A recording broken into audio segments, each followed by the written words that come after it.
قد افلح من تزكى وذكر اسم ربه فصلى۔ اس کے بعد مطلب رکوع اور سجدوں کی تسبیحات کے بعد اور دونوں سجدوں کے بعد تشہد ہے۔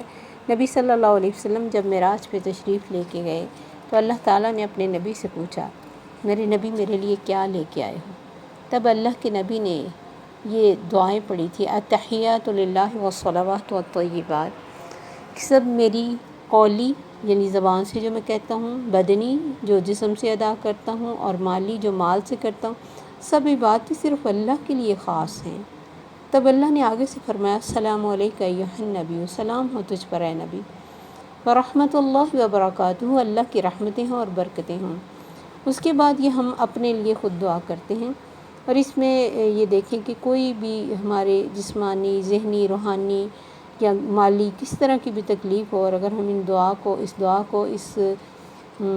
ساری چیزوں کو ذہن میں لا کے کہیں، السلام علینا، یا اللہ ہم پر سلامتی ہو جائے ہر طرح سے، ہماری جان میں، مال میں، صحت میں، گھر میں،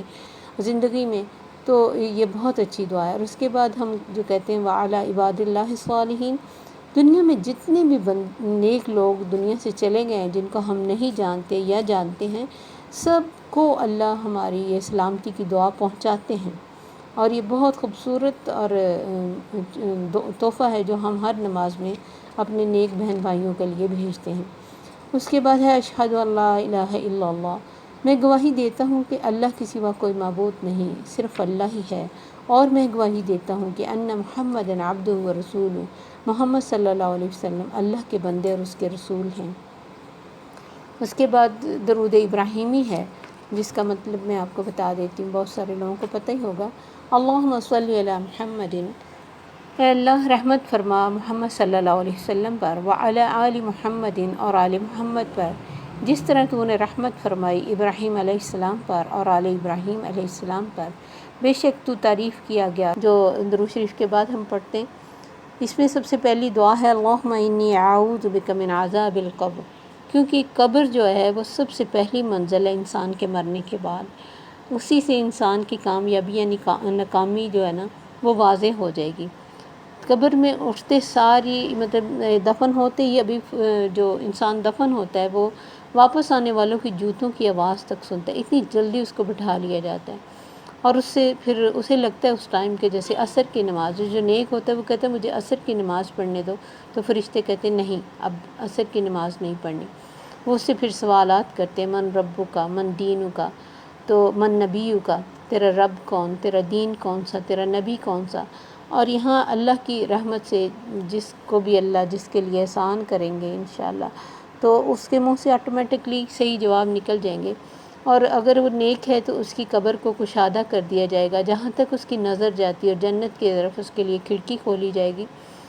اور اگر وہ برا ہے تو اس کی قبر کو اتنا تنگ کر دیا جائے گا کہ اس کی پسلیاں ایک دوسرے میں گھس جائیں گی، اور مطلب اس کے اوپر عذاب کے فرشتے ہوں گے، اور یہ بہت اہم منزل ہے۔ اس لیے یہاں ہم ہر نماز میں دعا کرتے ہیں، اور اس کو بھی ذہن میں لا کے کرنی چاہیے کہ اے اللہ میں پناہ مانگتا ہوں آپ سے عذاب قبر سے، وَأَعُوذُ بِكَ مِن فِتْنَةِ الْمَسِيحِ الدَّجَّالِ، اور فتنہ مسیح الدجال سے، کیونکہ یہ ایسا فتنہ اس سے ہر نبی نے دعا مانگی، وَأَعُوذُ بِكَ مِن فِتْنَةِ الْمَحْيَا وَالْمَمَاتِ، اور موت اور زندگی کے فتنے سے، کیونکہ اب دیکھیں فتنوں کا دور ہے،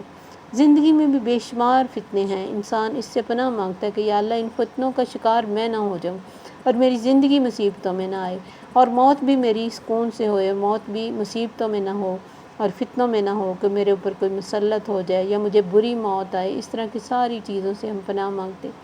اللہم انی اعوذ بک، اور اللہ میں پناہ مانگتی ہوں آپ سے، من المأثم والمغرم، گناہ سے اور قرض سے، یعنی مغرم غارم جو ہوتا ہے وہ قرض ہوتا ہے، تو گناہ سے اور قرض سے پناہ مانگتی ہوں۔ اس کے بعد یہ تھوڑا چینجنگ بھی ہے دعاؤں کی، اس میں کوئی اتنا فرق نہیں، جو بھی آپ پڑھیں کوئی ایسا مسئلہ نہیں۔ اس کے بعد ہم کہتے ہیں اللہم انی ظلمت نفسی، یا اللہ میں نے اپنی جان پر ظلم کیا، ظلمًا کثیرا، بہت زیادہ ظلم، ولا یغفر الذنوب الا انت، اور آپ کے علاوہ گناہوں کو کوئی بخش نہیں سکتا، فاغفر لی، تو مجھے بخش دیجئے، مغفرۃ من عندک، اپنے پاس سے بخشش عطا کیجئے، وارحمنی، اور مجھ پہ رحم کیجئے، انک انت الغفور الرحیم، بے شک آپ بہت بخشنے والے مہربان ہیں۔ تو یہ دیکھیں یہ بڑی پیاری دعا ہے، اور اسی طرح کی ملتی جلتی دعا حضرت آدم علیہ السلام نے جب غلطی کی تھی، دانا کھایا تھا، جنت سے نکالے گئے تھے، تو اللہ نے ان کو یہ دعا سکھائی تھی، ربنا ظلمنا انفسنا وان لم تغفر لنا وترحمنا لنکونن من الخاسرین۔ تو یہ اسی طرح کی ملتی جلتی، انسان کو اللہ کے آگے ہمیشہ اپنا جھکا ہوا رکھنا چاہیے، کیونکہ ہم کوئی مطلب ایسے انسان نہیں ہے کہ جو کہیں کہ نہیں مجھ سے گناہ نہیں ہوتا۔ ہر انسان ہر وقت گناہ ہی تو کر رہا ہے، کیا اگر وہ ٹائم ویسٹ کر رہا ہے تب بھی گناہ، کوئی نیکی نہیں کر رہا ہے تب بھی گناہ ہی کر رہا ہے۔ تو ہمیشہ انسان کو اپنے گناہوں کی طرف نظر رکھنی چاہیے، اور کہنا چاہیے کہ یا اللہ میں بہت ظالم ہوں، اور تو ہی صرف بخش سکتا ہے، تیرے علاوہ کوئی بخشنے والا نہیں ہے، اور بخشش تیرے پاس ہی ہے، مجھ پہ رحم کر، میرے اوپر اپنا کرم کر۔ اور اس کے بعد نماز کا، اور اس میں مزید دعائیں کر سکتے ہیں۔ رب جعلنی بھی بہت خوبصورت دعا ہے، رب جعلنی مقیم الصلاۃ، یہ رب مجھے نماز کو قائم کرنے والا بنا، ومن ذریتی، اور میری اولاد کو، ربنا وتقبل دعا، اور اے میرے رب میری دعا قبول کر فرما، ربنا اغفر لی ولوالدی، اے رب مجھے بھی بخش دے اور میرے والدین کو، یوم یقوم الحساب، جس دن حساب قائم ہو۔ اور نبی، یہاں میں کچھ تھوڑا ایڈیشن کروں گی کہ نبی صلی اللہ علیہ وسلم نے فرمایا جب تمہارے بچے 7 سال کے ہو جائیں انہیں نماز کا حکم دو، وَأْمُرُوا أَوْلَادَكُمْ بِالصَّلَاةِ وَهُمْ أَبْنَاءُ 7 سِنِينَ وَاضْرِبُوهُمْ عَلَيْهَا وَهُمْ أَبْنَاءُ 10 سِنِينَ، اور اگر وہ 10 سال کے ہو جائیں تو انہیں مارو۔ یعنی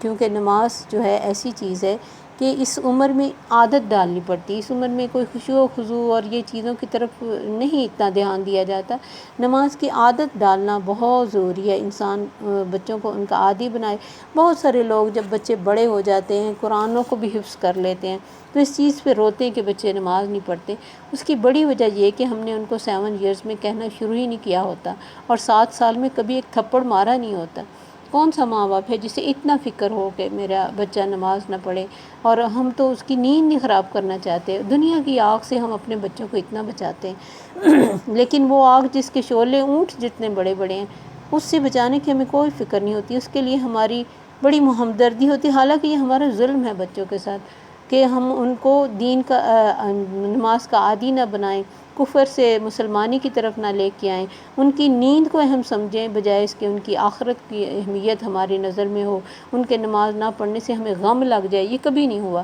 بہت کم ماں باپ ہیں جو اس بارے میں روتے ہوں، اور پھر اگر وہ 20 سال کا 15 سال کا ہو گیا پھر ہمارے رونے کا فائدہ کم ہوگا، کیونکہ اللہ نے جو سسٹم بنایا ہے انسان کے نیچر کے حساب سے ہمیں اسی کو فالو کرنے میں ہمارے لیے خیر ہے۔ اور اس کے بعد ہے کہ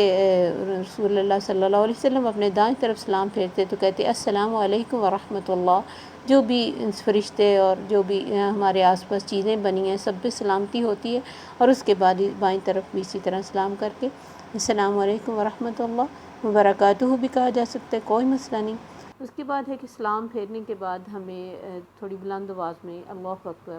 کہہ کے تو استغفر اللہ استغفر اللہ استغفر اللہ 3 دفعہ کہنا چاہیے، اور بولے بغیر تعوذ پڑھ کے تو آیت الکرسی پڑھنی چاہیے۔ نبی صلی اللہ علیہ وسلم نے فرمایا کہ جو انسان پابندی کرتا ہے یعنی ہر نماز کے بعد آیت الکرسی پڑھنے کی، تو جنت میں جانے کے اور اس کے درمیان صرف موت ہی حائل ہوتی، یعنی مرنے کے فوراً بعد وہ جنت میں چلے جائے گا۔ اگر وہ مستقل ظاہر نمازی ہوگا تو ہر نماز کے بعد پڑھے گا، اور آپ نے فرمایا اس پہ پابندی اس کو نصیب ہوتی جس کو اللہ شہید ہونے کے لیے چن لیتے، کیونکہ نماز بھی چھوٹ جاتی ہے اور بعض دفعہ اچانک کوئی بلا بھی لیتا ہے،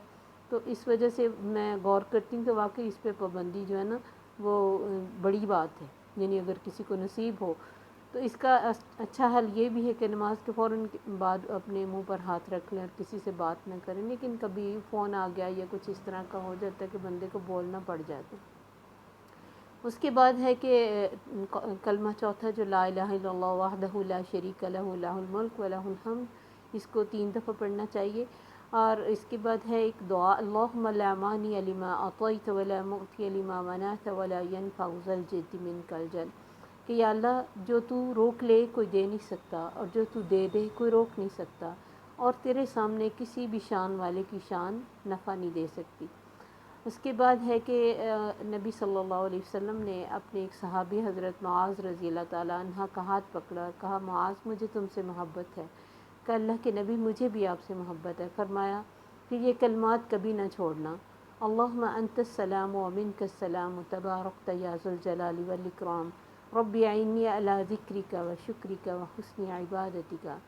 کہ یا اللہ تو سلامتی والا ہے، تیری طرف سے سلامتی ہے، اللہم انت السلام و منک السلام تبارکت، تو برکت والا ہے، یا ذو الجلال والاکرام، اے عزتوں اور بزرگی والے۔ اس کے بعد ہے ربی اعنی علی ذکرک، اے میرے رب مجھے زیادہ توفیق دے کہ میں تیرا ذکر کروں، و شکرک اور تیرا شکر کروں، و حسن عبادتک اور تیری خوبصورت عبادت کروں۔ پھر اس کے بعد جو تسبیح فاطمہ کے نام سے مشہور ہے، 33 دفعہ سبحان اللہ کہنا ہے، 33 دفعہ الحمدللہ کہنا ہے، اور 34 دفعہ اللہ اکبر کہنا ہے، یہ تسبیح کرنی چاہیے۔ مزید دعائیں جتنی مرضی آپ کر سکتے ہیں، لیکن نماز کے بعد کے یہ اذکار سنت نبوی سے ثابت ہیں، انہیں ہمیشہ اور ضرور کرنا چاہیے، اور اسے بھی یاد رکھیں۔ السلام علیکم ورحمۃ اللہ وبرکاتہ۔